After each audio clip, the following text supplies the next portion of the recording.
निशाना ठीक है रागी। हाँ जी। भौजी कथे का निशाना है ठीक है का कथे। हाँ जी। फिर भौजी कहिस काहे हम ये की छोड़ू तो छोकरा पिला मन बैठे है। बाबा मान बैठे। तोर दादा मन बैठे। बाबा मान जी। बाबा मान हाँ। ता का होथे इखर उमर डर के पर के लड़ गया उका। वाह भैया। ओती छोड़ा थो माइक वाले देता का भाग ले कर। अब इससे माइक बंद हो जाए तो बंद हो जाई। हाँ। देखा थे गुर्रा के अभी दूजन बाई नहीं जाना है। वो सोचत होई ना कि दूजन के बाई होई कई के तने है दूजन बाई या दूजन के बाई ना तो फिर देख रही। जय हो। ये डहर छोड़ दो कान नोनी पीला डहर कहत। हाँ। हाँ कथे तोरो बाई तो बैठे चल तो दी रही। जय हो। थारा रा रा रा रा और के बरसा मुंडा के खेल लगा दी कोई कहे भागो।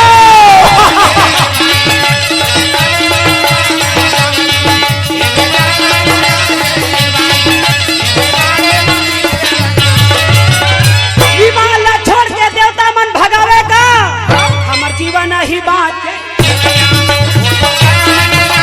अरे भागो कोई है भागो।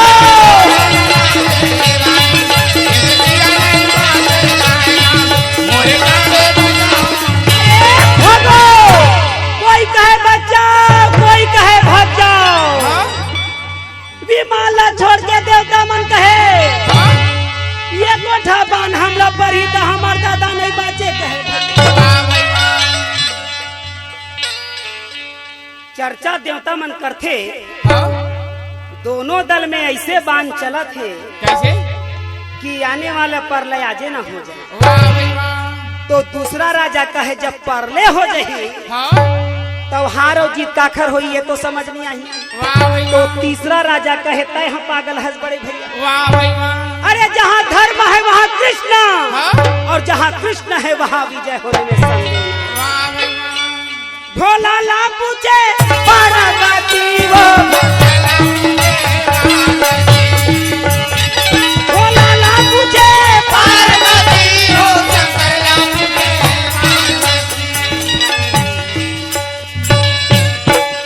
ये पार्वती कौन कोती ध्यान देवे सिंगारपुर कोती कर। वाह भैया। आज बिलासपुर हिंद दूजन बाई 16 सिंगार करके खड़े है। हाँ।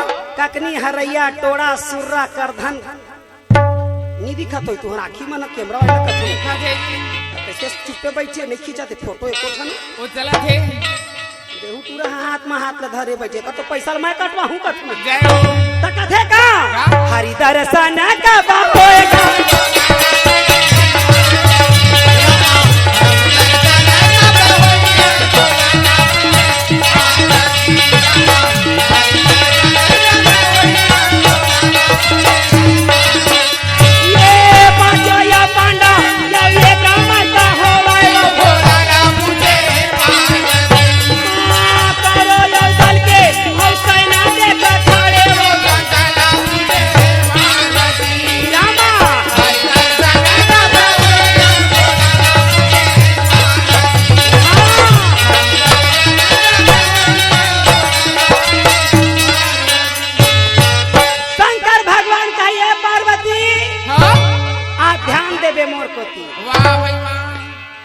ये तरफ तो करण अर्जुन के लड़े हैं।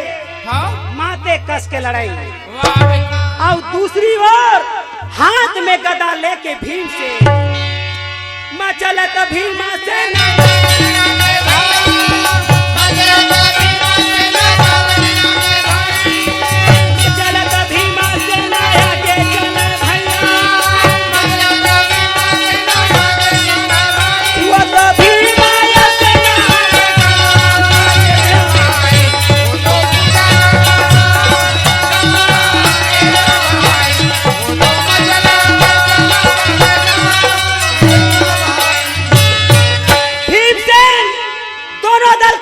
घुस गए।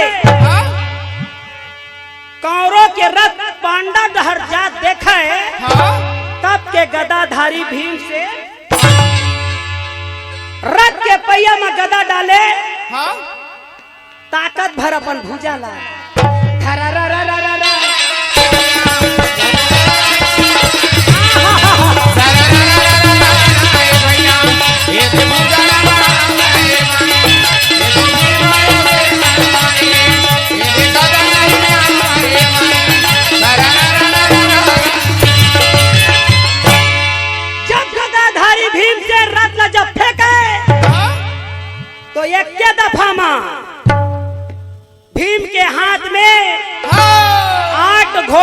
हाँ जी। और 2 लड़ने वाला सारथी। वाह भाई वाह। का क्या? मार के कहां लागे भाई,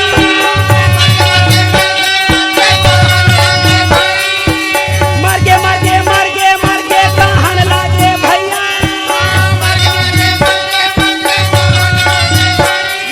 दोनों दल में मर के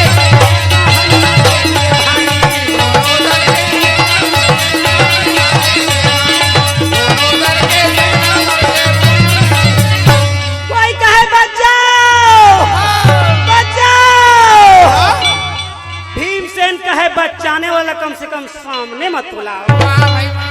देख दशा भीमसेन, हाँ? कोई कहे है कोई बचाने वाला बचाओ, हाँ? आज हमार जीव नहीं बाचे दादा। वाह भाई वाह। अरे बचाओ बचाओ, सुन के दुशासन चलाना लगे,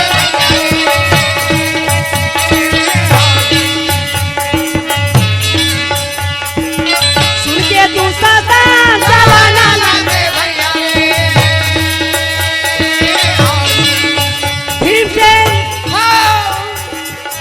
8 घोड़ा 2 लड़ने वाला सारथी ला मार के दबोजे रहे।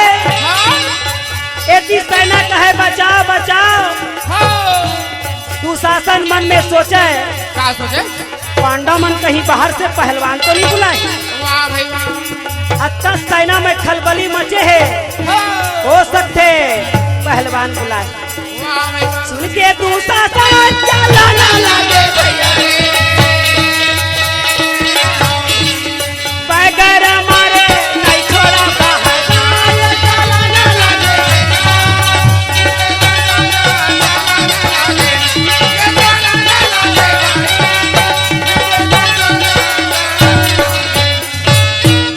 दुशासन मन में सोचे हाँ?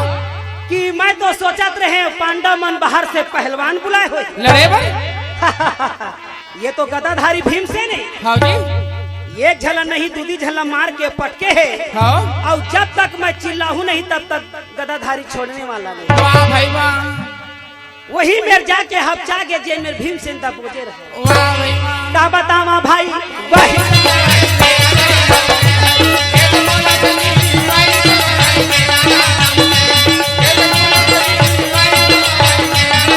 भीमसेन देखे दुशासन कहे भीमसेन हाँ जी। अगर तुझे लड़ना है तो मेरे से लड़िए, हाँ? इस सेना से ना लड़िए। वाह भाई वाह। आज ये भीमसेन अरे मारे चिल्ला के या बोलेगा कहना मानो हमार वही समय वही, गदाधारी भीमसेन हाँ? मारे के तैयारी करी, अच्छा। दुशासन ला पीछे में पलट के देखे 17वां दिन के लड़ाई में मोर से मुलाकात हो गए, वाह भाई वाह। तो ये बेचारा ला मैं का कर, अच्छा। ये कन्हैया हरे वही समय वही,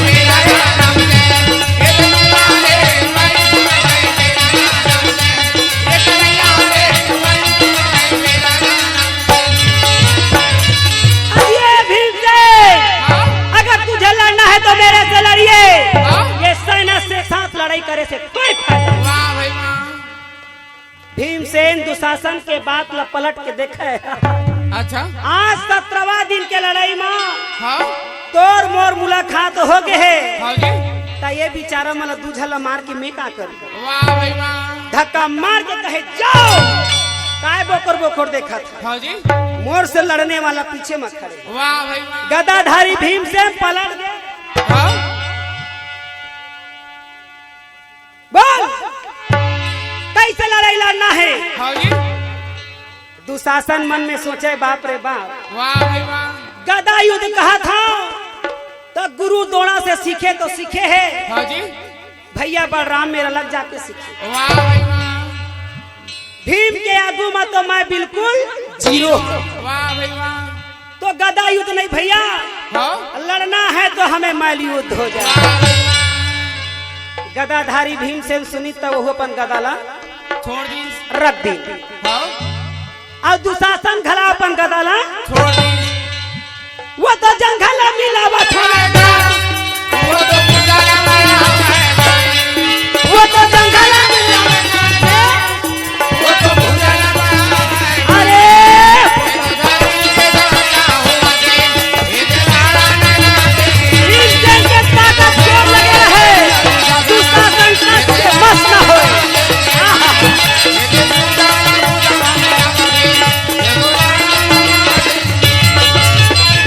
दुशासन और भीमसेन के दोनों बराबरी के लगे रहे रागी हाँ जी तब जाके धक्का मारे वो तो पटकी के पट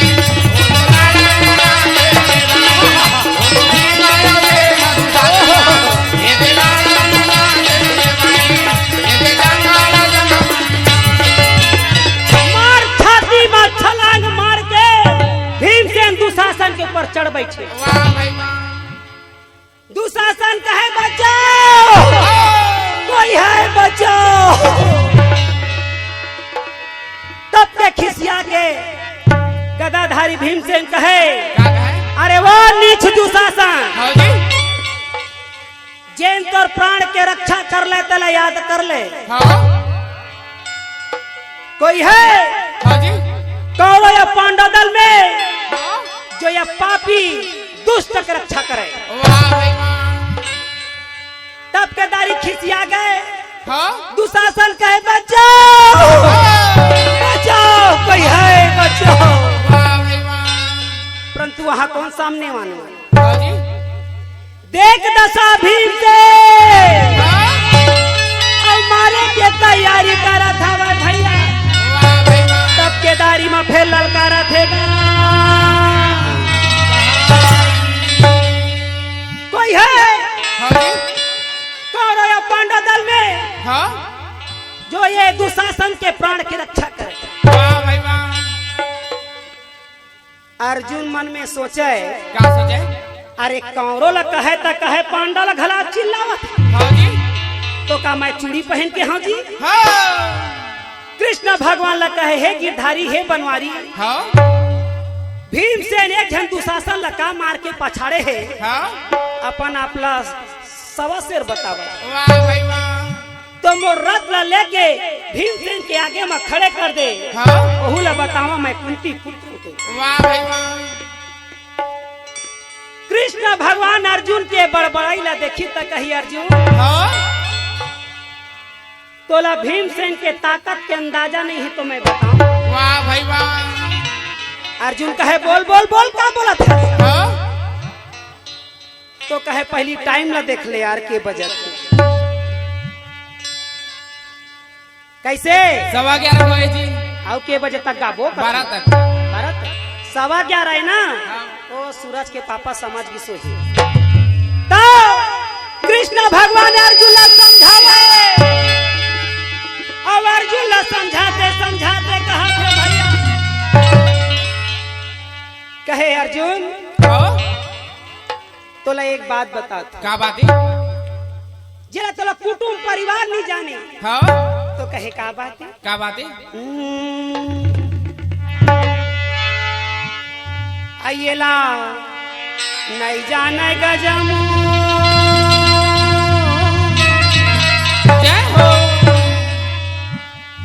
काला नहीं जाने जी काला नहीं जाने काला नहीं जाने कृष्ण भगवान अर्जुन ला कहे अर्जुन क्या बात है ये भीमसेन के ताकत के तोला अंदाजा नहीं है तो मैं बताता हूँ क्या बात है जो भक्त प्रहलाद ला हाँ? बचाए के खातिर नरसिंह रूप धारण कर रहे हो हाँ? आज वही नरसिंह रूप धारण भीमसेन के शरीर में वाह भाई वाह अरे तहू देख भैया हमूला देखन दे फालतू बड़बड़ा वाह भाई वाह एला नहीं जाने गजम रतिया के झगड़ा नहीं जाने एला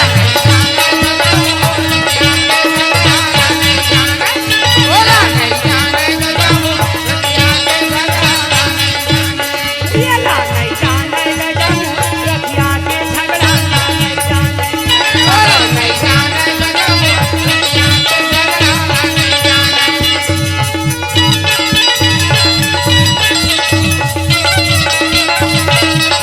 कन्हैया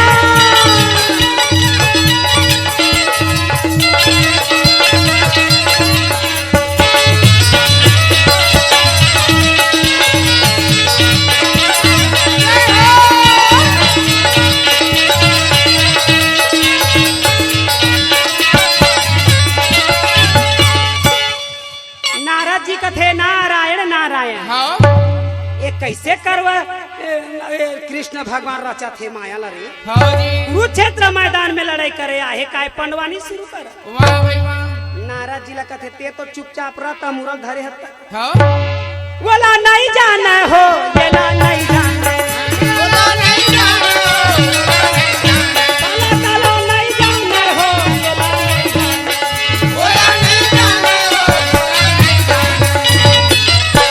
नारद जी द्रौपदी ला कथे द्रौपदी हाँ अब ये द्रौपदी लो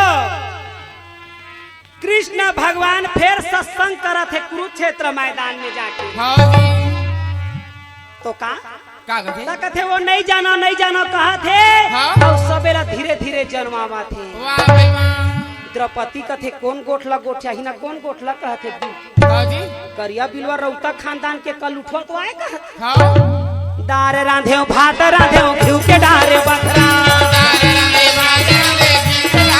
ए, दार रांधे भात रांधे घिउ के डारे बखरा नारद जी ला कहे नारद हाँ दार रांधे भात रांधे घिउ के डारे बखरा हाँ जी और पांडव के संग दिन मान बने रहन मगर रात के हो थन झगड़ा ओहिला तो बिलवा नहीं बताई हाँ आई बोला नहीं जाने गजम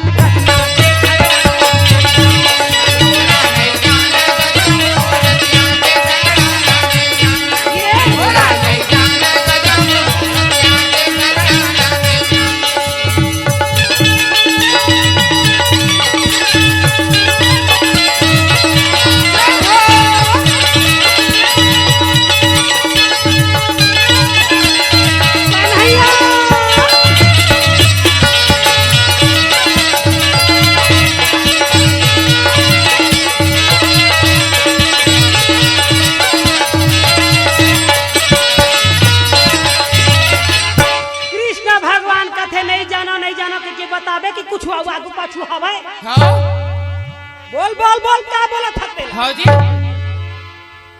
तो कथे विजय होगा कब कब जब मेरा प्रश्नों का उत्तर सही दोगे तब वाह भाई वाह तो कथे फिर का कही रहे है तो कथे क्या कहते तोला सतयुग के बाद बता क्या बात है तो का गोट क्या बात है सतयुग में बिन दादा के लड़का हो गए दादा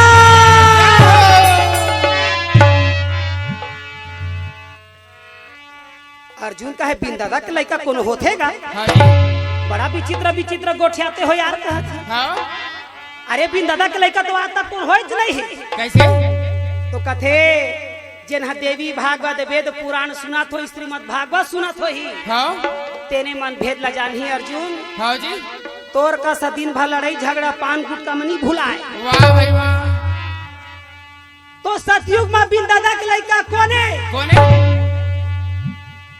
कौन कौन भागवत सुने हाथ उठावा हाँ सुकुरदुम रथे सिंगारोपुर के मनो जय हो ओ दे छोकरा पिला मन सुने छन कहथी दे हाथ गोला लमा लमा के सुनत जना मना हां इहे तो मिला ते फुर्सत कहां मिली घर में वाह भाई वाह दो काकीला देख ले आउला मा दे जय हो अब वो टुला हुदरा थेला माना वो हाथ गोला ओ जय हो चरित्रे चे ओ अरे श्रीमद् भागवत कौन कौन सुने हाँ कहत हवा हाथ लमावा कहत कोई सुने तो क्या बताया जी नहीं सुने ही ईमान नहीं सुने ही तो हम पहली बार सिंगारे पूरा हैं हाँ जी अब हम सोचे दादा सिंगारपुर में आए तो 16 सिंगार कर ले रही हाँ तो ये मन तो चारे ठन सिंगार में अगबा का गए हाँ कोनो नहीं सुने हो ये मन छत्तीसगढ़ ही नहीं समझत हो ही महाराज व्हाट इज योर नेम माई तुजन बाई जय हो समझा तो है तुहार मरला नाला नहीं पूछा तुम्हें व्हाट नॉनसेंस माई फुट कहत ये हम तो अतीत करा थे महाराज कैसे फिर मैं पढ़े लिखे हाँ तो आए बाई झन गोठियाओ कहत आए तब भागवत नहीं सुने हाँ बिन दादा के लड़का कौन है कहत हाँ जिन बता ही तेले 1000 रुपया इनाम दिए जाए जय हो अभी रसगुल्ला ला कौन कौन नहीं पाए है कहीं तो दोनों हाथ लामा दी मैं नहीं पाए हाँ वो खर बाबू भला नहीं पाए और दान करे बर तो खर दादा बाबा बर नहीं कर मरैया मार गए पंखा ला दान में देवा थे घूमा थे रात हाँ ये नहीं समझा था जेखर नाले के पंखा दान करत हुआ तेन भटकत होई जय हो 10 रुपया तुहर गाँव आ जाते त घर में सित नहीं रही खर जीव है कहाँ के 10 रुपया ला टूरा मन कहाँ कर दिन कथे हाँ जी अब मरैया के नाम में कहूँ पंखा टांगिया तो वो आदमी के जीव है कहाँ जाही पंखे में तो रही पंखा ला कोनो बिगाड़ा झरे पंखा ला कोनो बिगाड़ा झरे हैं उसना दान झील करे करा नहीं हो हाँ हमारे मुख्य अतिथि जी को स्वागत होगा थोड़ा विश्राम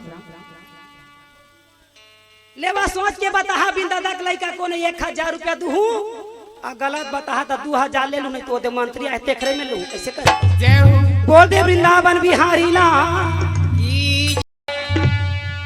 मैं है तोरा दादा कहा था हाँ जी कि बिन दादा के लड़का कौन है कहा हाँ फिर हाव कथे हवा बिन दादा के लड़का कौन है हाथ उठा के बताओ आ 1000 रुपया एक कुर्सी वाले में ले जाओ कहा था जय हो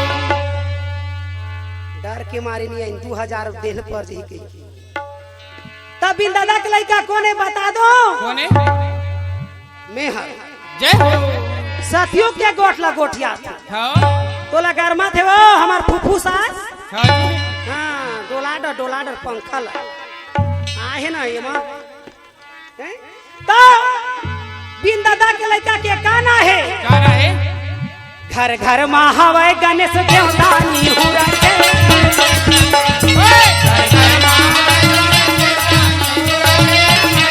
घर घर महावय देवी देवता निहुरा के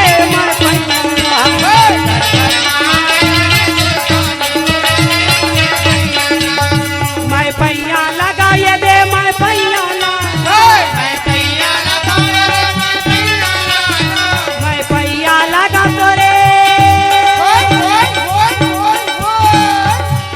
रौतना नाचे बड़ाई तोला ओए कौन कथे कथे कहेला का करवे जी का करबे जी का के इसने मोला भोंदा थे 10 साल कहूला एको ठन कॉलेज ला पढ़ ले मोरे कस के है त नहीं पढ़े हाँ हैं तुरंत का नहीं पढ़ सका ना आउ का आजकल के लड़का देखबे तो पैसा दे दे के पास हुआ थे ते मन तो पढ़त जय हो हैं पढ़ता था मोर कस पढ़ता कैसे 24 क्लास पढ़े कम पढ़े कैसे 24 एमा पूछ ले आए हो कुर्सी वाले मन तेनो मन नहीं पढ़े हो कैसे 24 क्लास के मतलब नहीं समझे रागी कैसे जी 8 है कमार 8 दूनी 16 और 8 तिया 24 8वीं ला 3 बार पढ़े तब भोले पास नहीं हुई जय हो तब जाके मोला तीजन बाई है कहीं बेटी क्या बात है अब ते दूजन बाई बन जाए जय हो जब मैं तीजा बार हो तब मोर दाई दादा मन तीजन रख दी हाँ और ते भाई दूज के दुनी हो बेटी तब तो नाले के दूजन बाई जय हो एला नहीं जाने दादा मोर रतिया एला नहीं जाने दादा मोर रतिया एला नहीं जाने दादा मोर रतिया के झगड़ा एला नहीं जाने दादा मोर रतिया के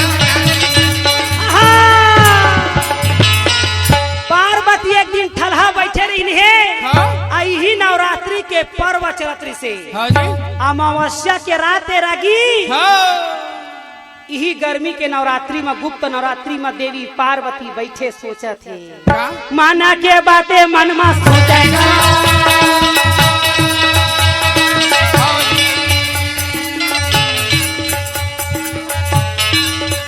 पार्वती मन में सोचे करो तो क्या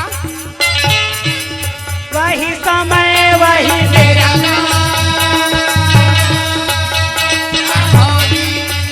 ये बोला न लागे भाई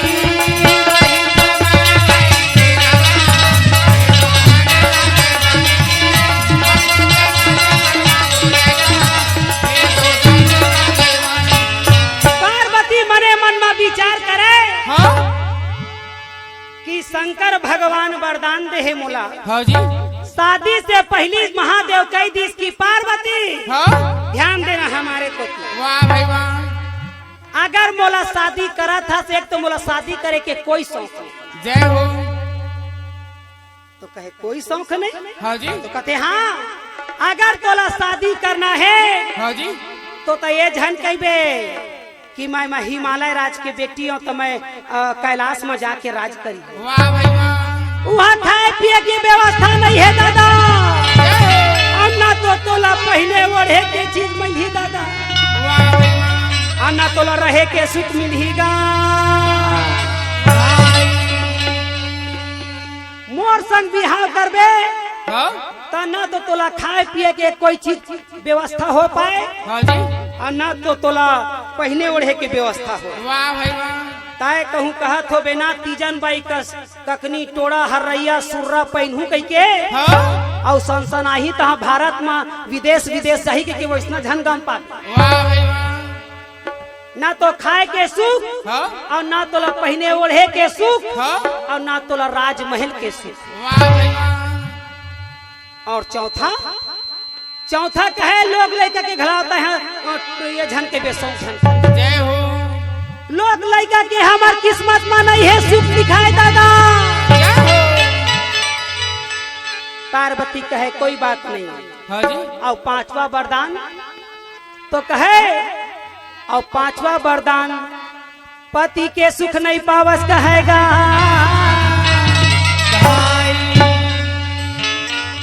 पार्वती कथे अलकर हा गोठिया थे रे। हाँ। आदमी हा बिहाव करते कब? कब? जब जावर जोड़ी संग में आते तब।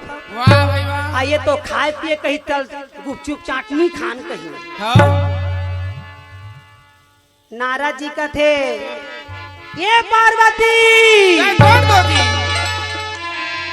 ये सोच कि तोला एक झनपति मिलत है। हाँ जी। नहीं तो हर नारी के 3-3 झनपति है। कैसे? शंकर भगवान का तो मार खवा दे भैया ऐसे कर। तो मार शंकर भगवान कहा थे हाँ?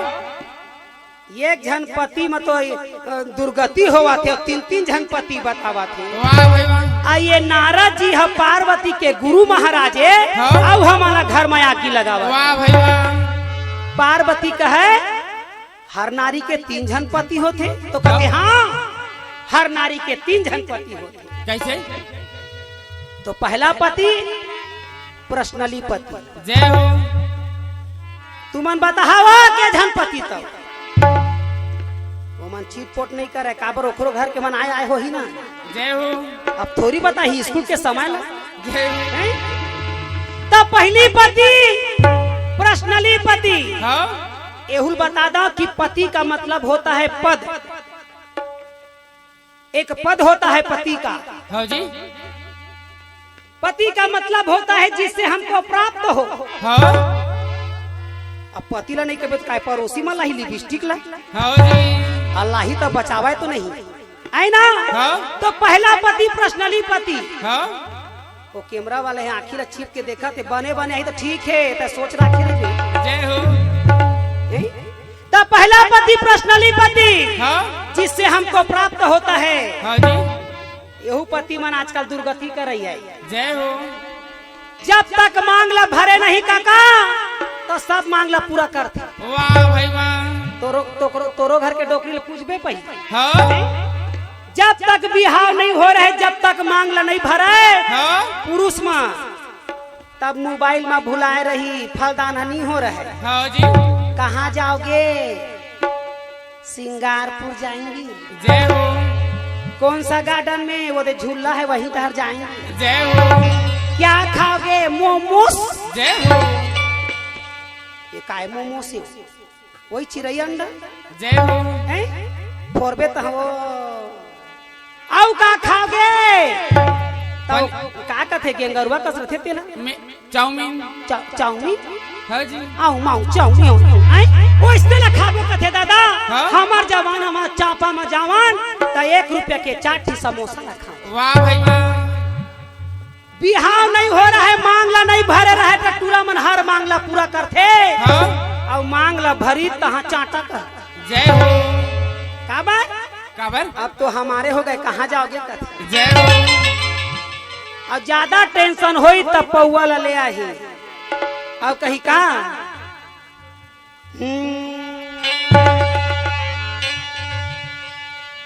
तो तो कहते छोड़ो यार पहला पति को ये लोग बेकारी छे कहे। जय हो। पति अने दुर्गति करैये हाँ तो दूसरा पति राष्ट्रपति। जय हो। ताली तो बजावा वा सुपुर्दुम रखावा। जय हो। देखा तस खटर पटर ताली बजावा थे ओ नहीं जाना ताली बजाला यहाँ बिलासपुर बजवा हाँ तुम लम देखा गाना में ताली ल बजावा कह तो घर ला बनाए बढ़े लिपस्टिक मंगवाए बढ़े साड़ी मंगवाए बढ़े तो पर्सनली पति हाँ अब अगर रोड ला बनवाए बढ़े नहर ला बनवाए बढ़े खंभल लगवाए बढ़े तो तुहर ससुर लगाई कि राष्ट्रपति लगाई। जय हो। नरेंद्र मोदी घलावनी लगाए राष्ट्रपति लगवाते। जय हो। जब तक वो साइन नहीं करे तब तक खंभनी गड़े कहे। वाह भाई वाह।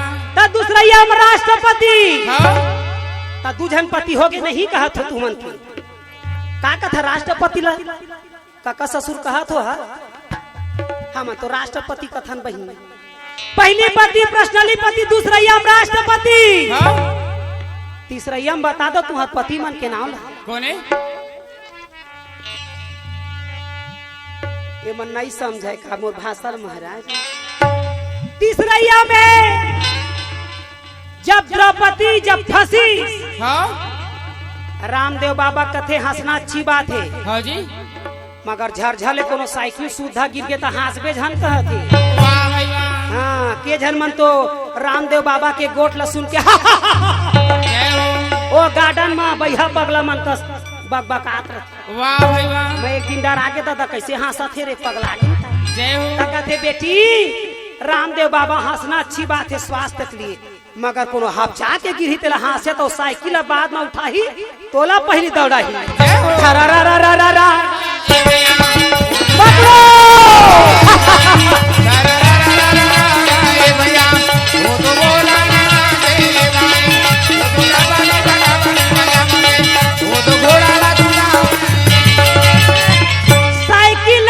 उठाएला छोड़ के हंसैया ला दौड़ाही। आज वही गति द्रौपदी के हो है भैया।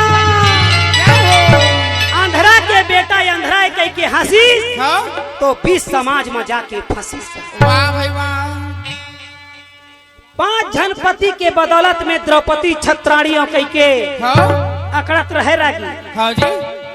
वहाँ एक जन पति के आदमी के कत पावर धरे कसनी करी।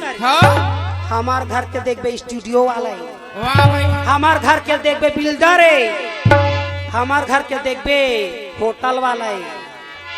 खाले रे गुप चुप मजेदार खाले रे गुप चुप मजेदार खाले रे गुप चुप मजेदार खाले रे कहाँ मोरो मुँह में पानी आ लगी। हाँ कुछ समझ रहे हैं आप परम सम्मानित सिद्धांत कनक मनहरे जी की तरफ से 101 रुपये संप्रेम भेंट। आप है परम सम्मानी रवि वैष्णव जी की तरफ से 201 रुपये संप्रेम भेंट। बोल की श्रद्धा भक्ति की जय भक्त भगवान की जय। ये गाना नहीं गाता था तो हम मोरो मुँह में पानी आए लगा थे। होटल ला खोदबो तो बंद कर दे हो टूरा मन का जय हो। तो 300 रुपया मिली से रागी। हाँ हमार मंडली के ला गुपचुप खवा दे। वाह भाई वाह। नहीं यही गाना में तो दी से पंडवानी गान तक कोनो 1 रुपया नहीं दी। जय हो। यह तो कल जुगे का तब तो इसने गायल पर थे गोठियाल पर थे। वाह भाई वाह। हाँ तो 5 जन पति के बदौलत में देवी द्रौपदी भरे समाज में अकड़बाजी देखावे भैया। वाह भाई वाह। ये पति कोई काम के नहीं है गा।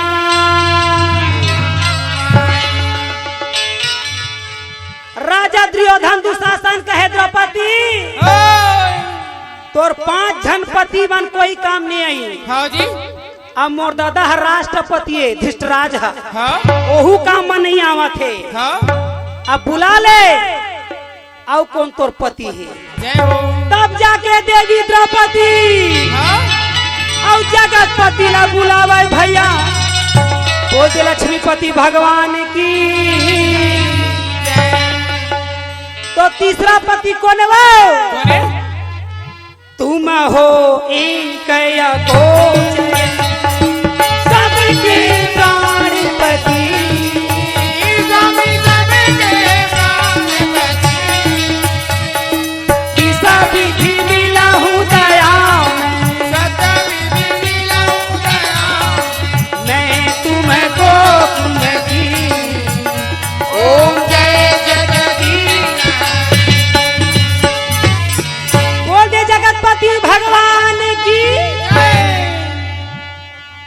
हमर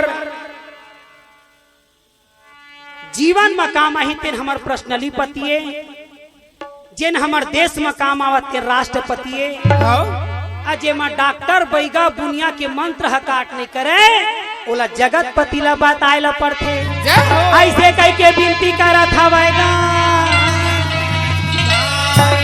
तब पार्वती हाँ मने मन में सोच के ठन लइका ला उत्पत्ति कर दी और वो लइका ला सिखा दिन बेटा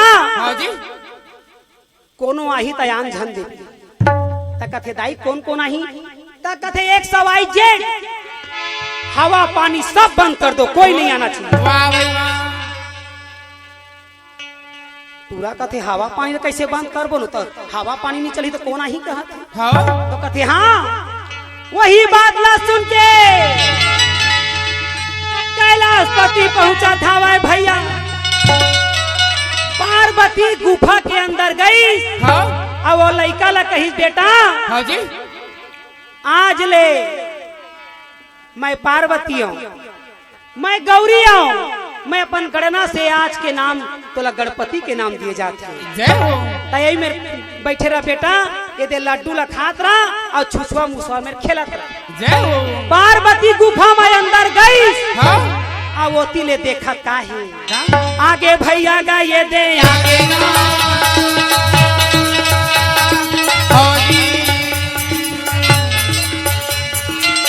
आगे भोला गा ये दे शंकर भगवान सिर पर जटा जटा बीच गंगा माथे में चंदा त्रिशूल डमरू धर के आगे भोला गा ये दे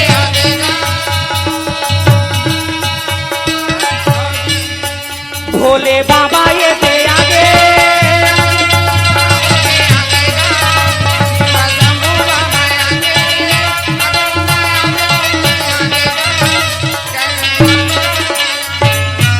बम बम भोला आकाश में चढ़ गए तोर डोला। वाह भाई वाह। एक बात बतावा मोला, क्या बात है? तो कथे तय कौन जी लड़का कथा तय है कौन जी। वाह भाई वाह। बात के बाद बतंगड़ बन गए और बातें बात में युद्ध शुरू हो गए भैया। वाह भाई वाह। कहते सुन लो हाँ जी। पार्वती हम और दाइये हाँ नान का लड़का कहते पार्वती हम और दाइये हाँ। शंकर भगवान कहते कस रे टूरा पार्वती है तुम और बाइये का। वाह भाई वाह।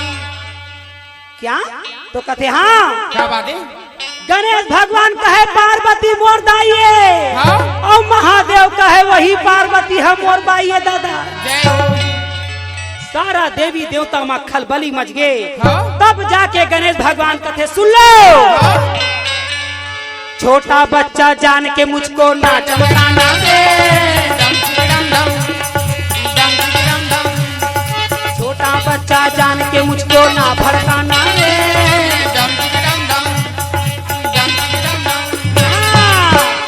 तुमन का समझता मोला लड़का जान के चमका था। हाँ? मैं गौरी पुत्र हूँ। हाँ?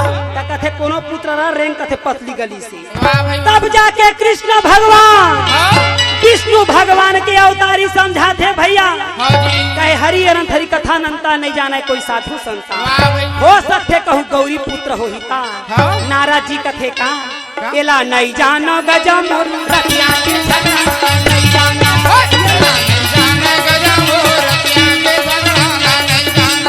एला नहीं जानो गजा मोर रतिया के झगड़ा नहीं जाना। एला तब के जाके शंकर भगवान अपने हाथ में त्रिशूल धरे हाँ? और त्रिशूल कहे ए त्रिशूल हाँ? अगर तुम मेरे सच्चे भक्त हो तो इस बच्चे का सिर अधर भर देना। वाह भाई वाह। तब के जाके डम डम डम डम डमरू बाजे। हाँ? पार्वती कथे कुछ अलहन होने वाला है का। वाह भाई वाह। शंकर भगवान अपन त्रिशूल भेजे हाँ? और पार्वती जैसे जैसे त्रिशूल लइका के गला डहर जावे हाँ? तैसे पार्वती दरवाजा में जावे। जैसे पार्वती दरवाजा ला छुए हाँ? तैसने वो त्रिशूल लइका के गला ला छुए। वाह भाई वाह। और जैसे पार्वती दरवाजा ला खोले हाँ? लइका के नरियत धर हो गए। वाह भाई वाह। का बतावा भाई वही समय वही मेरा है राम जय हरि।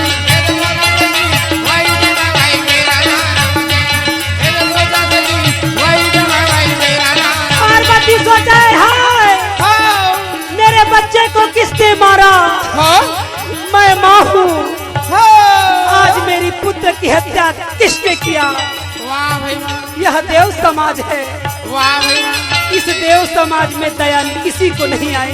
अच्छा जी, तब कन्हैया हरे वही समय वही मेरा राम जय, एक निर्वाले वही समय वही मेरा राम जय, एक कन्हैया रे वही समय वही मेरा राम जय।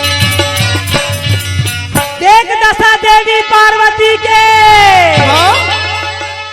चिल्ला के पार्वती कहे हाँ जी, कौन दुष्ट है हाँ? जो आज देव सभा में किसी को दया नहीं आई। वाह भाई वाह, छोटे से बालक को मारकर, निर्दोष बालक को मारकर हत्या कर दिया। हाँ जी,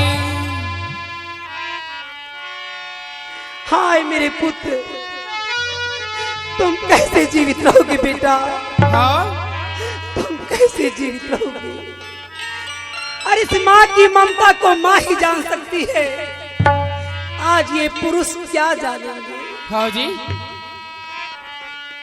तब जाके नारद जी कहे आज हमार दादा नहीं बाँचे भैया, आज गौरी पुत्र गणेश के हत्या होगेगा।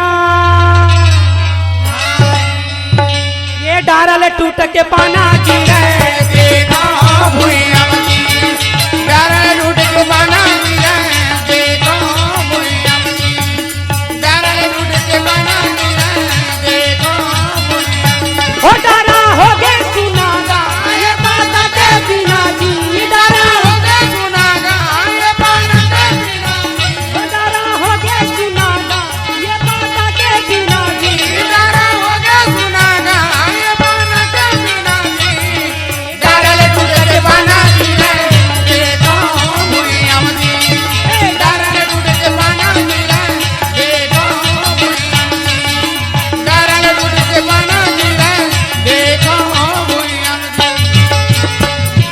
शंकर भगवान कहे मैंने मारा है, क्या बोलना है बोलो। हाँ? आइए जिंदा कब होगा, कब होगा? जब रहस्य की बात हमें बताओ। वाह भाई वाह, अरे भैया मैं तो पति हूँ, हाँ जी, और पति ला पत्नी हा बात नहीं बताही तो काय पड़ोसी ला बताही। हाँ? अंदर के तरी के भीतरी में काय करत रहे पार्वती, हाँ?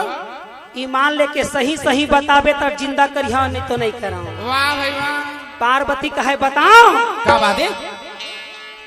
गुफा में काय करत रहे, हाँ जी, टोन ही सीखत रहे, जय हो, टोन ही सीखत रहे तो कहते हाँ, और ठौका सीखती के बेरा माँ हाँ? तय जाके भंग कर दिए। वाह भाई वाह, महादेव कहिस बनिस रे, हाँ? टोन ही मन मारे जानते जियाए नहीं जाने तो बन गए कहत। हाँ जी, आज पार्वती कहूँ शाम काम ला सीधा कर लेती, हाँ?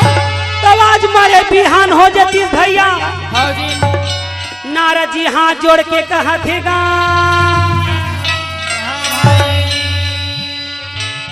कहे शंकर भगवान हाँ? और पार्वती के महिमा अपरंपार है, वाह पहला तो ही मन जाना। हाँ जी। यही मेले कथा ला विश्राम करते हुए जय ही जय भारत जय जय हो, जय जगदम्बे ला प्रणाम, भोले बाबा ना प्रणाम, जय जगदम्बे ला प्रणाम, भोले बाबा ना प्रणाम, ओ जय जगदम्बे ला प्रणाम, भोले बाबा ना प्रणाम, जय जगदम्बे ला प्रणाम, भोले बाबा ना प्रणाम, ओ जय जगदम्बे ला प्रणाम, भोले बाबा ना प्रणाम, भोले बाबा ना प्रणाम, ओ जय जगदम्बे ला प्रणाम, भोले बाबा ना प्रणाम। भोले बाबा ना प्रणाम।